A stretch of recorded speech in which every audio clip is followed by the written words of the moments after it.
just finished chapter 9 yesterday. We talked about 9.4, 9.5, and 9.6. Doing linear equations, modeling, population, and doing like pressure systems. Good. So today we're going to be going into chapter 10 now. Take a couple days of chapter 10. And the section we're going to be discussing today is called parametric equations. Okay. The idea behind chapter 10 is really taking, at least the part we're going to be covering is just looking at two different ways to graph curves and then doing calculus with those things. So the first one we're going to be talking about is parametric equations, which I wrote a little definition here if you kind of want to take it. So parametric equations is they want to have a set of equations where x and y, you're going to have an x equation and a y equation, kind of like what I have right here, are in terms of a third variable. Now here I have t, which usually that's the case, but it doesn't have to be t. It could very well be something else. It could be theta, it could be u, it could be whatever you want.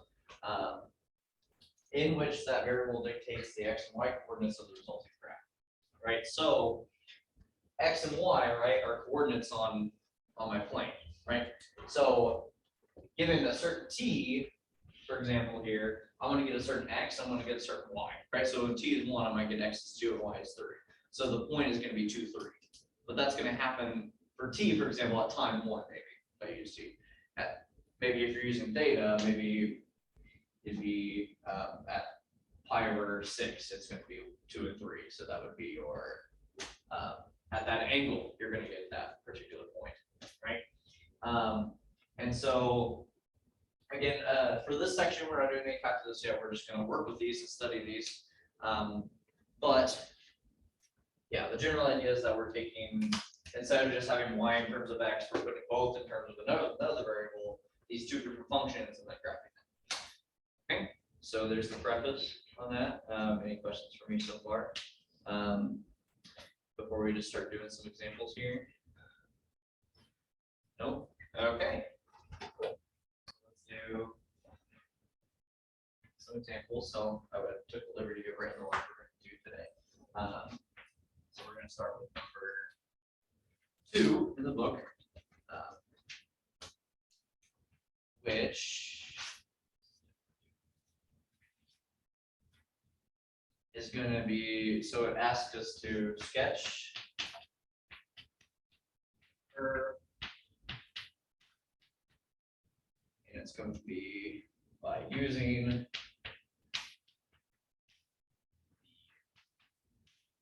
parametric equations. Okay. A lot.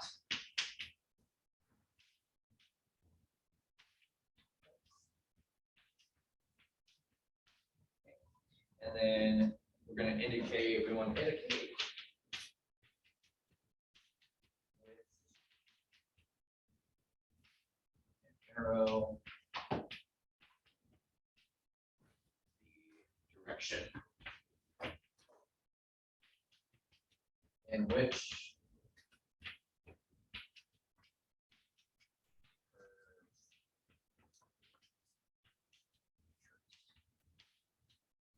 so sketch the curve by using the parametric equations, the plot points, and indicate with an arrow the direction in which the curve is traced.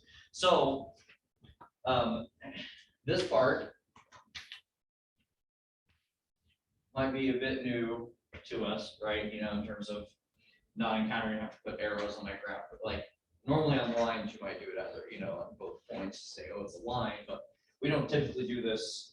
In general, just to have put the arrows on the graph, say it's going one direction or the other, right? Because it typically doesn't matter, right? But just taking the example of time, right? If I'm wanting to know how my graph is changing over time, I'd like to see, you know, where the starting point is, and then go from there to say, okay, well, my end point would be over here, but since this is a start time and the end time, I want to make sure I show which way my graph is going, right? I mean, I don't want people think we're starting at the end point, but we're actually starting down here and we're moving this way, right? So we're going to sketch this curve, which is going to be x equals u plus t, and y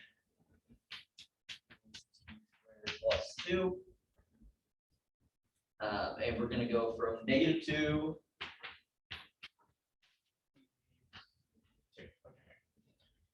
Good. So we want to use the parametric equations to plot points, right? Well, I need to figure out what some different points are, right? So to do this problem, I'm going to, right, we're going from -2 to 2, right? So the easiest points to get are going to be the ones that occur just at the integer points, like -2, -1, 0, 1, 2, right? So I'm going to create a little chart.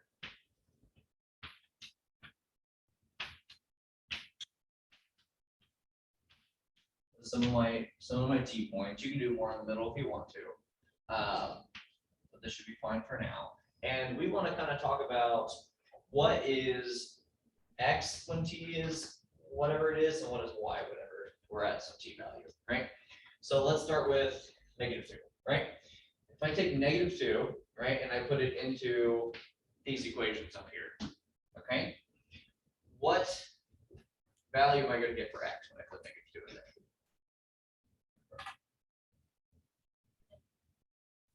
Right, we're going to get, it's -2 cubed minus 2.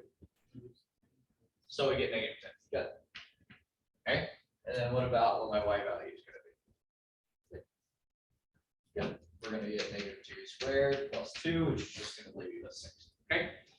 So you can do the work off to the side if you want to calculate it. Usually it's pretty easy to do it. So you're going to, feel free to, I put it on there. You can just use some scratch paper or something.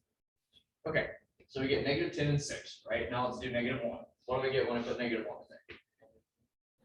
So we get -2 for X and 1. We get 3 for Y, right? -1 squared just gives us 1. The negative is not there anymore. -1 plus, or 1 plus 2 gives us 3. Okay, what about when I put 0 in? 0, 2, good. Okay, 1. Good. Get 2 and we get 3, and then 2. Yeah, 10 and then 6 again. Right? So notice what it looks like is that our Y values are repeating, right? We get 6, 3, 2, 3, 6, but then our X values go from negative to positive. So I'm gonna take this information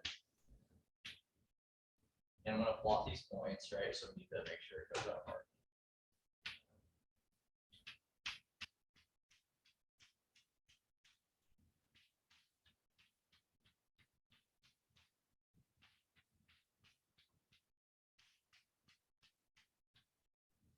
Okay, so our first point is going to be -10, 6, right? So when T is -2, I go out -10 in the X direction, and we go down up 6 in the Y direction. I guess I didn't need to do the downward.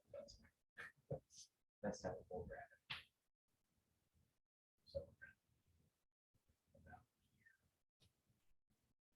okay. Good. Now the next point, when T is -1, we're going to get -2 and 3. Right? So I'm going to go out -2 in the X direction. We're going to go up 3. Good. Now, whenever we're at 0, we get 0, 2. Whenever we're at 1, we're going to get 2, 3. And whenever we're at 2, we're going to get 10, 6. Okay. So putting this all together, our graph is probably going to look something like, we're not exactly sure what happens here, so we'll just guess. We're just using our points, right? But it's going to look something like this. Okay. Now, we did the plotting part, but we still need to integrate with an arrow, which is the direction we're going, right? So should I draw it going from left to right or from right to left? Left to right. But you can put a few on there if you want. But yeah, absolutely. Our negative time puts us down here at the start and then puts us here. Right? My graph was, was doing something like this, right? This is the starting point, the end point that I want to mark it this way, right? This one's a little bit easier to see, but same idea still holds, right? See where you start and see where you end, and then the arrow should go from the start to the end. And so we get this. This is our graph, okay? And since it only goes from -2 to 2, that's it. Okay? Does that make sense? Hopefully.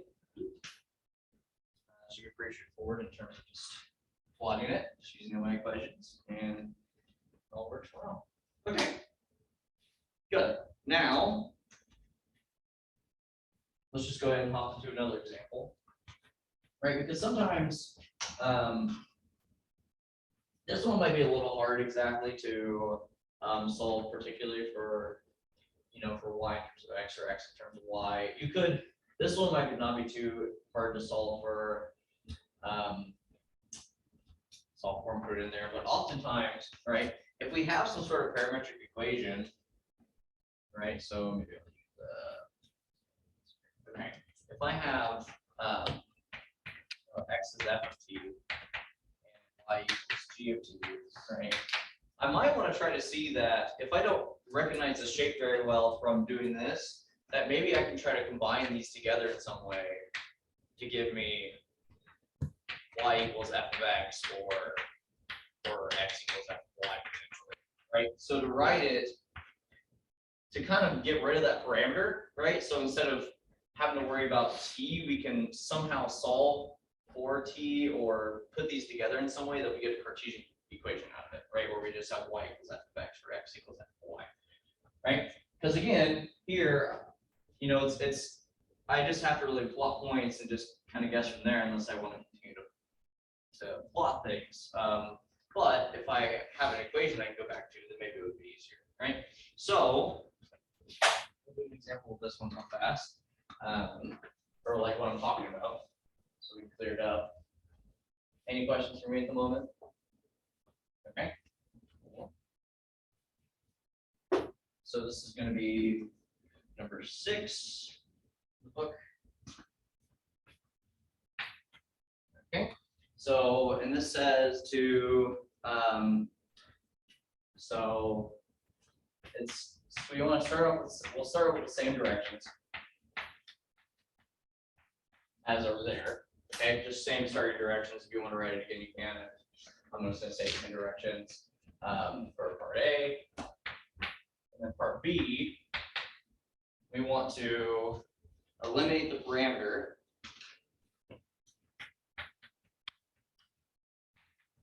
That parameter being the extra variable, right? The t or whatever it is.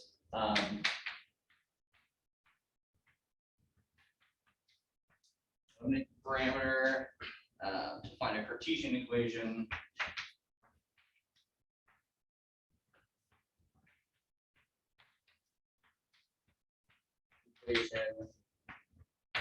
Of the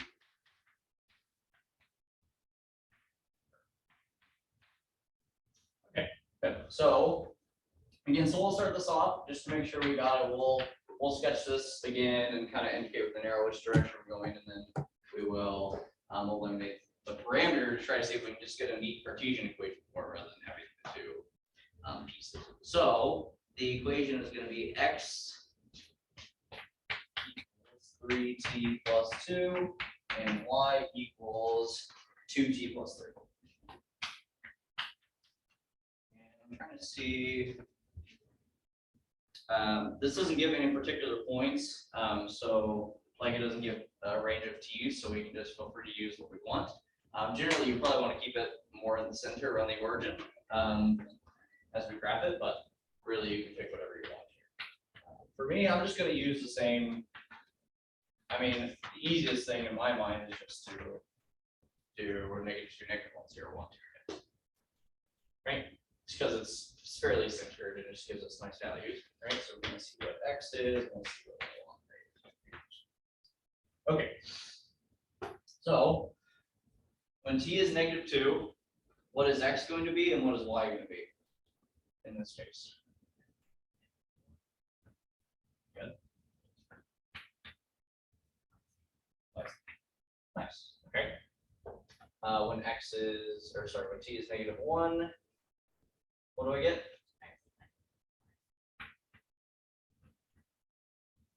Yep, -3 plus 2 is -1, and -2 plus 3 is 1. Okay, you want to put 0 in, we just can't, the t part just goes away, so we're going to get 2, 3. 1's going to give me 5. And then 2 is going to give me what? 8, 7.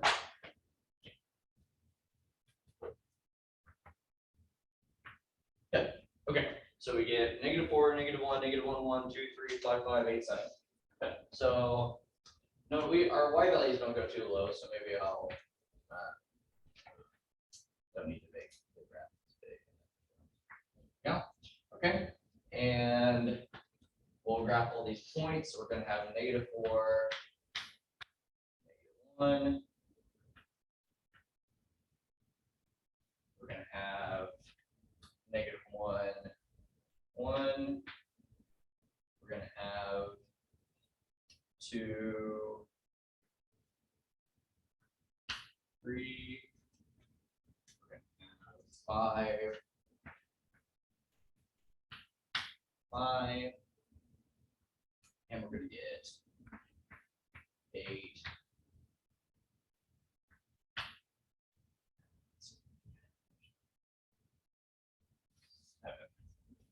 Like that. Okay. So if we were to connect all our dots here, right, it looks like they just all pass through each other.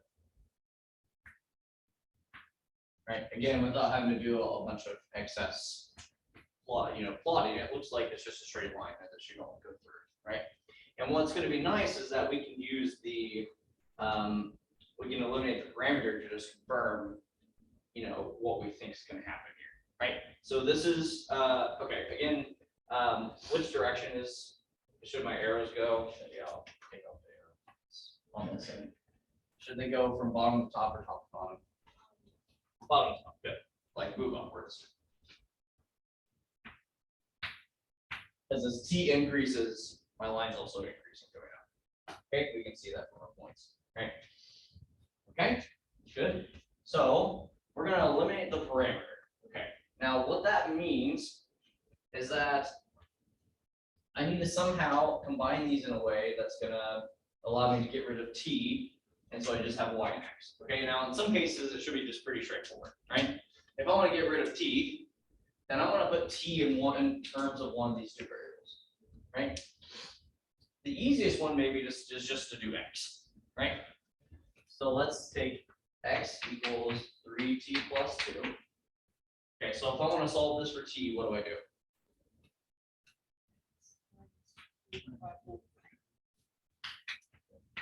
We get t is going to be x minus 2, subtract the 2 from both sides, and then 5. So that is t in terms of x. T in terms of x is going to be x minus 2 over 3. Okay, so given some x value, that's taking that minus 2 over 3 gives you the corresponding t. Okay, now I want to take this t, right? Again, I want to eliminate the parameter, right? Since I know what t is in terms of x, I'm going to take that and put it inside my y equation. Right? So y equals 2t plus 3. This is the same thing as saying y equals 2 times x minus 2 over 3 plus 3. Okay. And we can simplify this down a little bit. Maybe I'll distribute my 2. So we'll have, and go ahead and multiply the 3 from both. So we're going to get 2/3 x minus 4/3 plus 3, looks like. And then 3 minus 4/3. Anybody help me out with that one?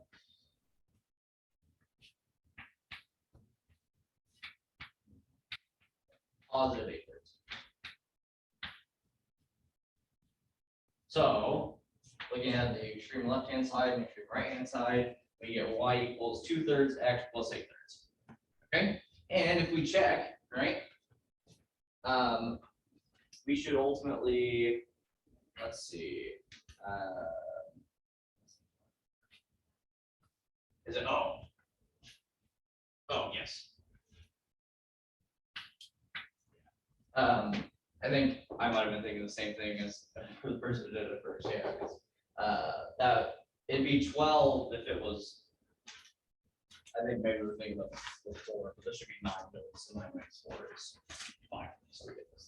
Well, 5/3.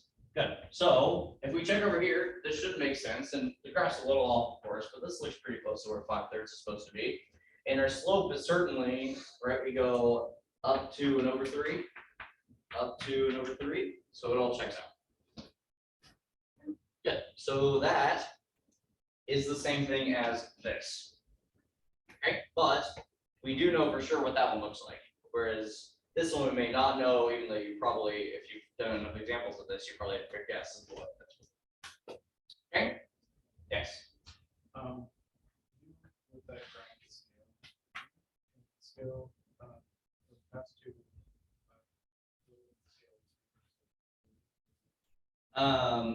If you want to, that's fine. Yeah, absolutely. There's no issue with that. You just have to make sure you label it. I just did it in terms of one because the numbers aren't too big. So if they got bigger, I would worry more about it. But they're not too big of one, so that's not a big deal. Okay. Cool. So this type of problem basically is most of our sections at this point. This one we just kind of did. However, we're going to come up with a little more creative ways to eliminate the parameter. Okay, and so the first example I'll do is number 14, which maybe I'll just go ahead and take some space over here.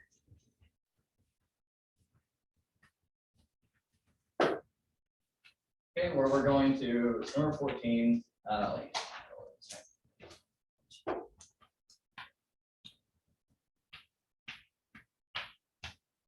So we're going to part A. We're actually going to switch this. So we're going to eliminate the parameter first. I'll just write eliminate the parameter, but this entails the whole eliminate the parameter quantification equation. But we're going to eliminate the parameter first, and then we're going to sketch.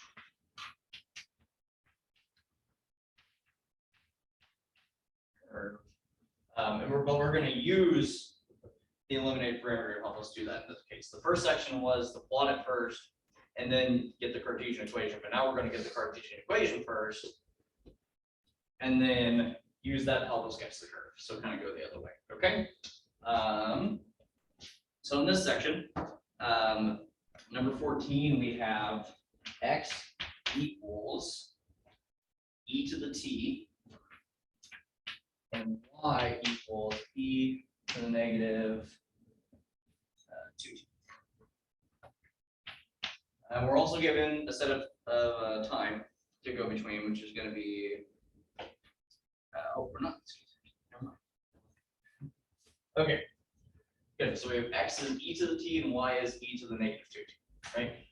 If you were given like a time to sit in between, then you would just have to make sure your graph doesn't go before that and doesn't go after that, right? Just like in the first problem. Okay, good. So here's the thing. We could take this problem and we could just, take a natural log, solve for t, and then plug it in here. But again, I want to get our minds thinking of a little more creative ways to do these, okay? Because we're going to need it when it comes to problem 20 and some other discussion, okay? So first, is there a way I could rewrite this e to the negative 2t? No. And I want to take it one step further. I'm going to write this as 1 over e to the t squared. Okay, right? Because that is e to the t squared. I just multiply the 2 and the t together, and that's what that is. Okay? Now, here's the question. Do I know what e to the t is? It's x, right? So this,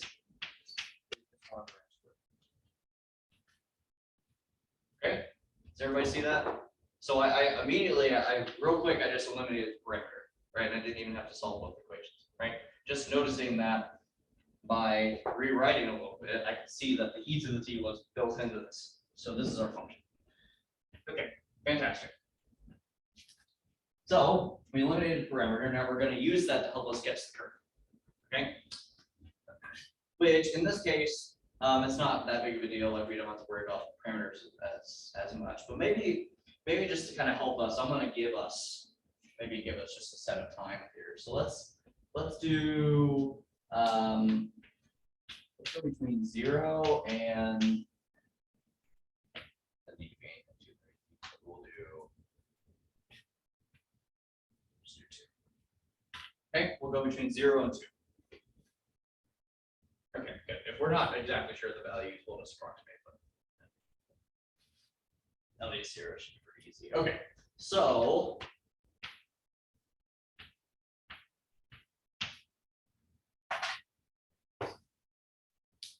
if I were to plot the curve normally, right, what would it look like? Right, what's the shape? What's the shape kind of like here? It's gonna be this, it's gonna be this guy. Anybody? Yeah, it's gonna be like this curve, right? Because what's gonna happen is we can't plug in 0, right? So there's a asymptote at x equals 0. And we're going to, as we continue in the x direction, we're going to get smaller, right? Because I just keep making the denominator bigger. And it happens the same to the left side, and it's going to be positive again because it's squared. So our graph typically looks like this. Right? That's the idea. However, again, if the original problem doesn't give any points, so we don't need to worry about it here, or we wouldn't need to worry about it in that case, but since I gave points, I can't just plot the entire graph, right? Because I'm only given a certain section. As a result, I can still kind of draw the graph out, but I'm just going to make it, I'll just use kind of like a dot line. To say that the shape's kind of there, but not completely, right? Like I may not be using the whole thing, but it should kind of fit into this mold in some way. It should ride along this, okay? So it's going to travel along this, but we need to figure out exactly what points we're going in between, right? So let's do that. What's going to happen when, what's going to happen when t equals 0? What is my x and y value going to be? So we're going to get x equals 1 and y equals 1, right? So we get the 0.11, right? So that means that when we're at time 0, I should have the 0.11, which we'll say is probably, my graph is a bit big, but that's okay. Well, we'll be about here, okay?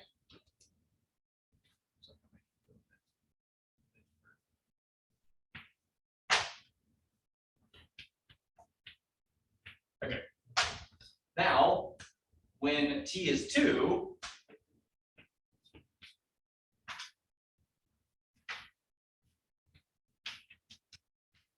right? These ones aren't just like our nice values, but that's okay. We can approximate a little bit. We're gonna get x is e squared, and we're gonna get y is e to the negative 4th power. Okay. Now, really all it's going to matter in this case, since we have our graph, is just to know where that x plot's going to go, because we would hope that if this is the right curve, that the y value should match it. Okay, so e squared, anybody, what's the approximate value of e? What's it? Just, yeah, 2.71, 2.8-ish, and then, so I'll say that's about here. So if we square that, it should bring us probably near the end of this graph. Somewhere, maybe a little farther, but for the sake of this, we'll just call it there. Okay, and so that's going to give us a point on the graph at this point, right? And we want all values between 0 and 2, which is going to travel between these 2 points. So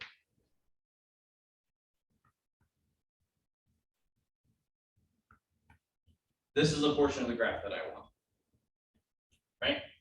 And specifically, right, since we're going between 0 and 2, right? 0 is the starting point, which is here, 2 is the end point. So my arrows should go this direction. That's giving me this graph. Okay?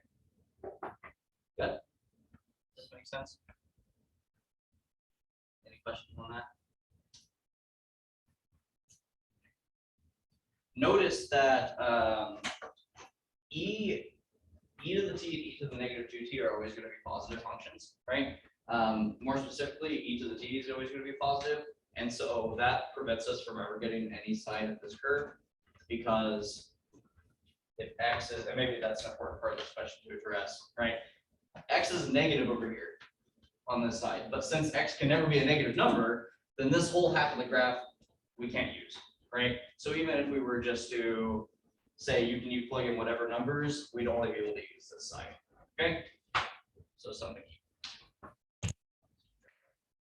Okay, good.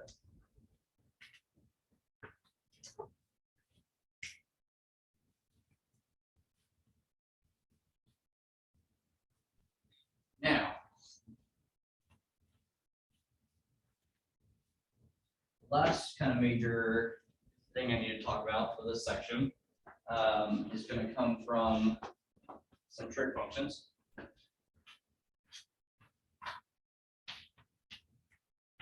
And instead of t in this case, I'll use theta, but obviously some problems will still use t. Okay, so this isn't well, it's some of the examples, but I'm going to use the basic case before we get into anything more complicated. So my parametric equations in this case are going to be x equals cosine theta and y equals sine theta, right? So a question like this still might be to let's eliminate the parameter and sketch what this curve is, or see what the curve is, what it looks like, right? So,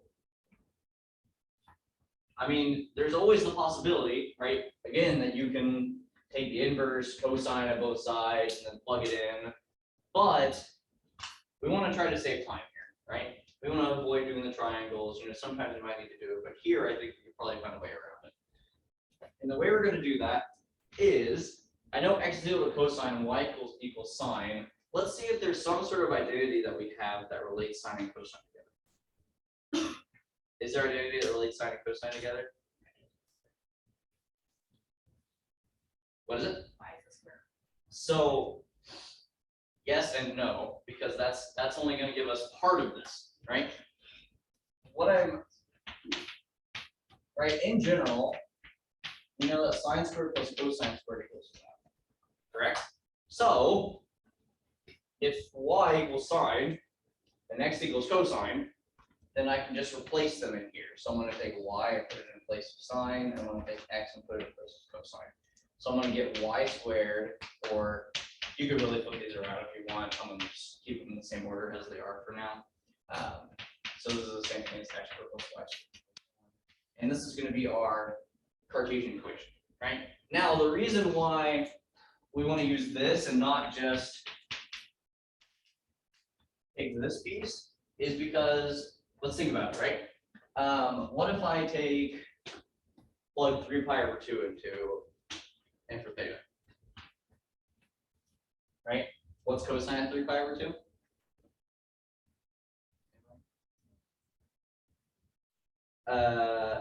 It's 0 for, yeah, cosine of 3 pi over 2 is 0. Sine of 3 pi over 2 is -1, right? So that's going to be -1. So if I use this equation, I'm missing out on that whole half, okay? So I just want to leave it in this circle equation as much as possible. If it's not like, if I don't have y equals x of some sort, then that's okay, right? The ultimate goal is just to eliminate the parameter in general, right? So this is completely fine. This is still what we would call a Cartesian equation, even if it's not necessarily a function, okay?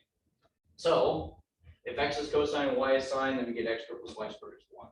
So when I would plot that, right, again, not worrying about any sort of angles to be in between. That's just a circle with radius what? 1.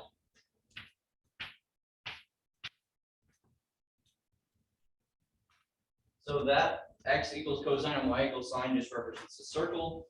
More specifically, it's going to be a circle that goes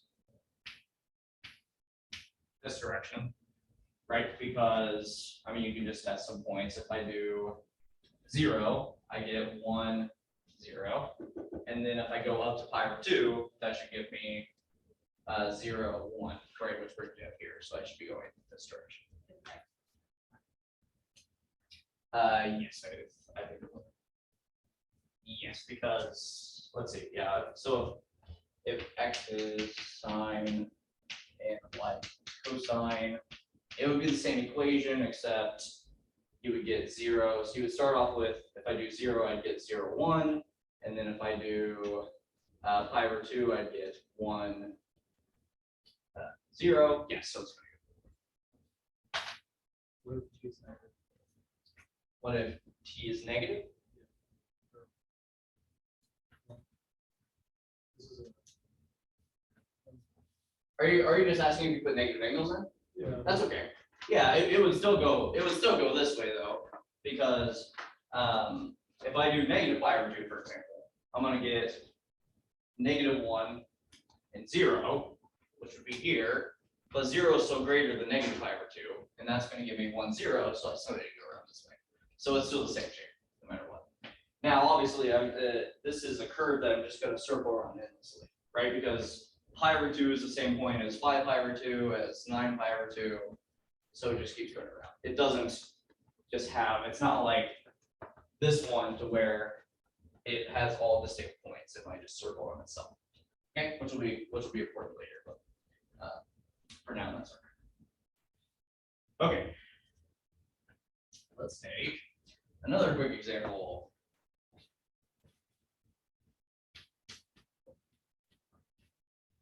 X equals cosine. And I'll use t this time, why not? So now let's say we have 2t in there instead. I wouldn't suggest that actually. You could try to rewrite them and maybe work it out that way, but I think it would just make it harder, right? Notice this is just still cosine to the first power and sine to the first power, right? So our identity still holds true, and maybe I'll flip it around so we can. That cosine squared 2t plus sine squared 2t equals 1, right? But x is cosine 2t, and sine y is sine 2t. So what is this shape? It's a circle with radius 1. It's the same one, right? So it's just the same exact shape. And in fact, it goes the same direction. However,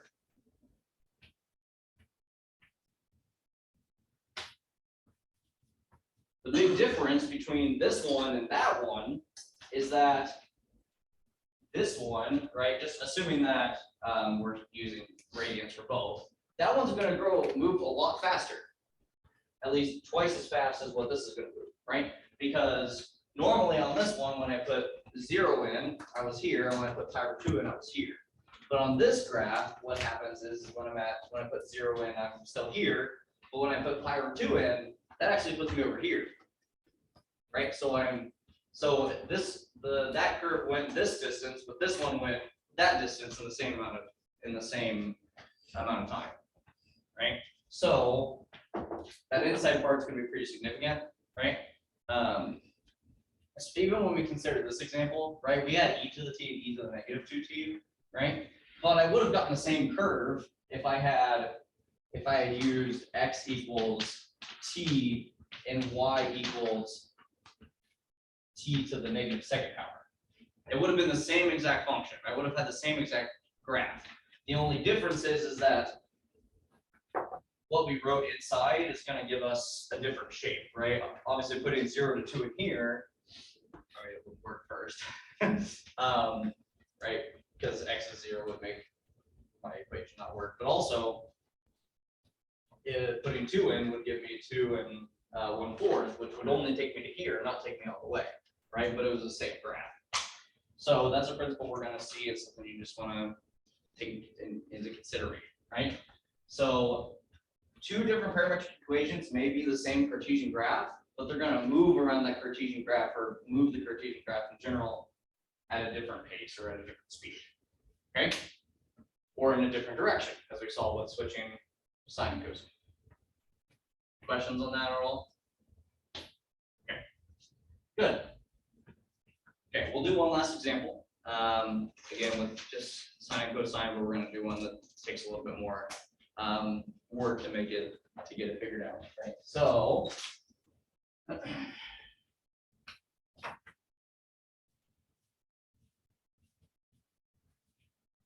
we're going to take, and this is number 20 book.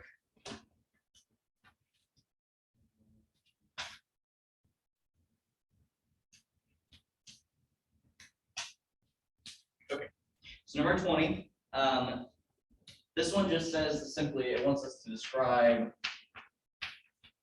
the motion of the particle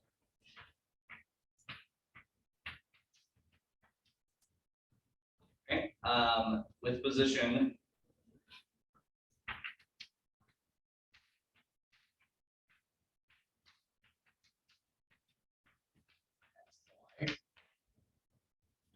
as t varies in a given interval.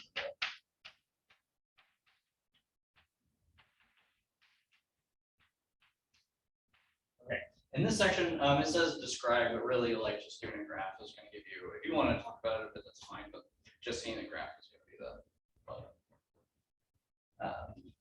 you will want to, probably what we do want to address though is that how fast it goes around, how long it takes. So, okay. So we have x equals 2 plus sine t. And we have y equals 1 plus 3 cosine t, where pi over 2 less than equal to t less than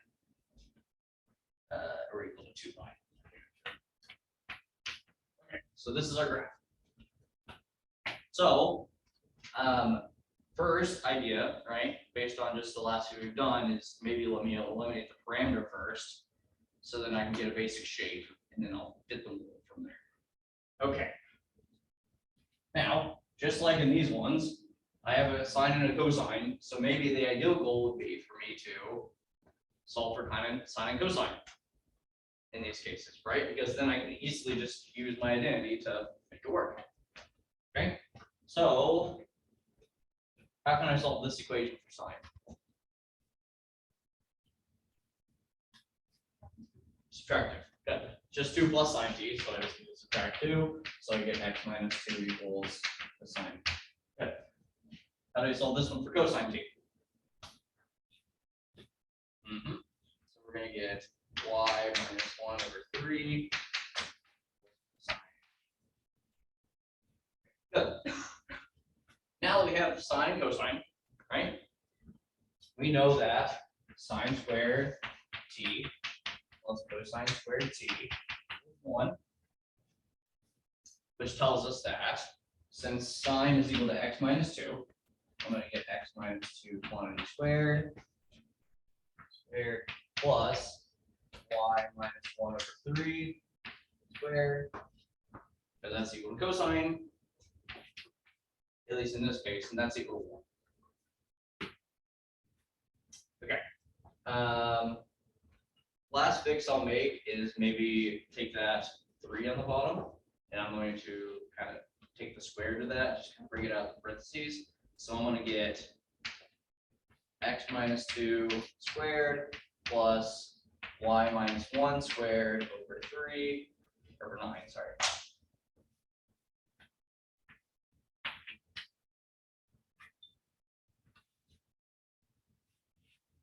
Does everyone understand how I found that? Okay, good. So again, since we just had sine and cosine, I solved each of them for sine, for cosine, and then used my identity to put them together. Okay. What is the shape? It's an ellipse, right? Because we have a 9 on the bottom here. If we didn't, it would be a circle, but since that 9's there, it's going to change the direction of that y. It's going to go up and down, right? So I'm going to sketch this graph, and again, we may not want the whole thing, so I'm going to just use a dotted line to mark this for the moment. Okay. How far do I go up? Oh, actually, Is this centered at the origin? No, where's it centered at? 2, 1. Good. I take number here and the number here, 2, 1. Or if it was x plus 2, for example, I take -2, just take the opposite of whatever the sign is here, and that's going to be your center point. So I'm going to go over 2 and up 1. Okay. So that's my center. Now, how far do I go out in the x direction? We go out 1, because there's nothing but just 1 squared down there, right? So I'm going to go to the left 1. We're going to go to the right 1, like that. Okay. And then how far do I go out in the y direction? 3. Yeah, it's the square root of whatever the number is down there. So I'm going to go 1, 2, 3, up. I'm going to go down. So my shape is going to look like this.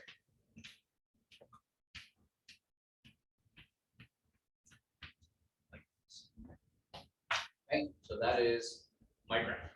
Okay. Now, we need to make sure that I understand which direction I'm going. Okay. Now, on the graph that we did with the e to the t, it was easy to see where it was going to go. But since this is a connected shape, I'm going to do a bit more than just the 2 endpoints. So let's kind of make a little table.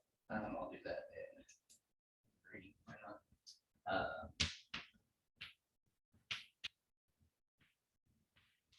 We'll have x and y. Okay, so let's just do a few points, right? Looks like the easiest ones would probably be pi over 2, pi. If we need 3 pi over 2, I'll leave some room, but maybe we can just do 2 pi, and that'll be enough. But let's see what we can do. Okay, so if I take pi over 2, which is the left endpoint, and plug it into my equation, what do I get? We're going to get 2 plus sine of pi over 2. What is the sine of pi over 2?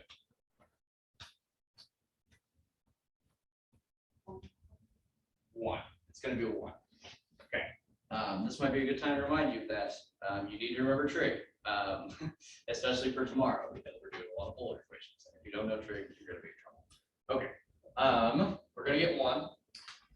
Or sorry, sine of pi over 2 is 1, so we get 2 plus 1, which will give us 3. Okay. Y, I plug pi over 2 in here. Let's cosine of pi over 2.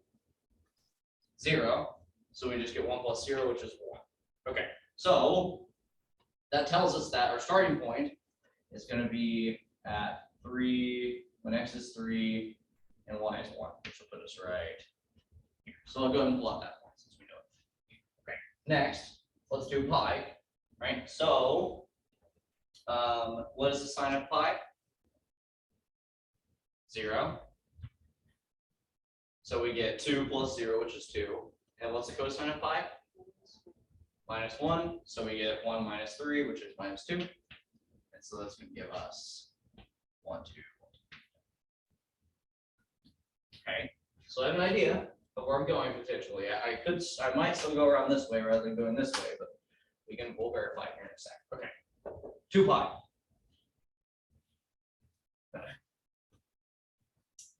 What do I get when I plug in 2 pi?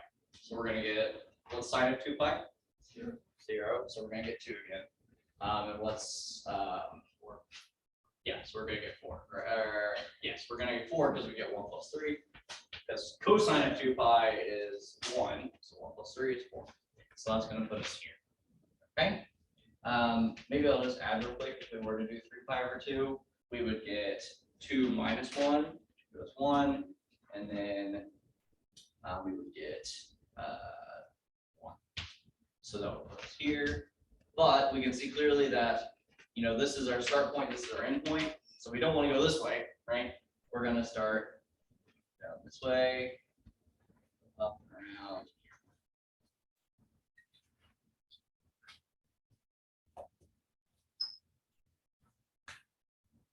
Okay, and that is our curve. Not the whole ellipse, only a portion of it. Okay. If you draw the whole ellipse, you're going to get points taken off on this because this isn't the whole ellipse. It's only a portion of it. Okay. It's very important to know what the portion is. Okay. So that's what we get. Okay. Again, if we want to describe the motion, you can say it starts at the right end, like kind of the right vertice of my ellipse goes down, and then it circles back up. Kind of works this way. And goes down first. Okay, great. Questions on this at all?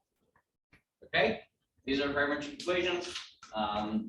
We're gonna take a break until we hit 7 there, which will be 4:35, and when we get back, we're gonna do calculus with these. So, your second. Yes. Because we're only going from pi over 2 to 2 pi. Correct? So I start here because that's what pi over 2 was, and then 2 pi goes to here, right? So yeah, so I don't cover that last quadrant because my t's didn't cover that.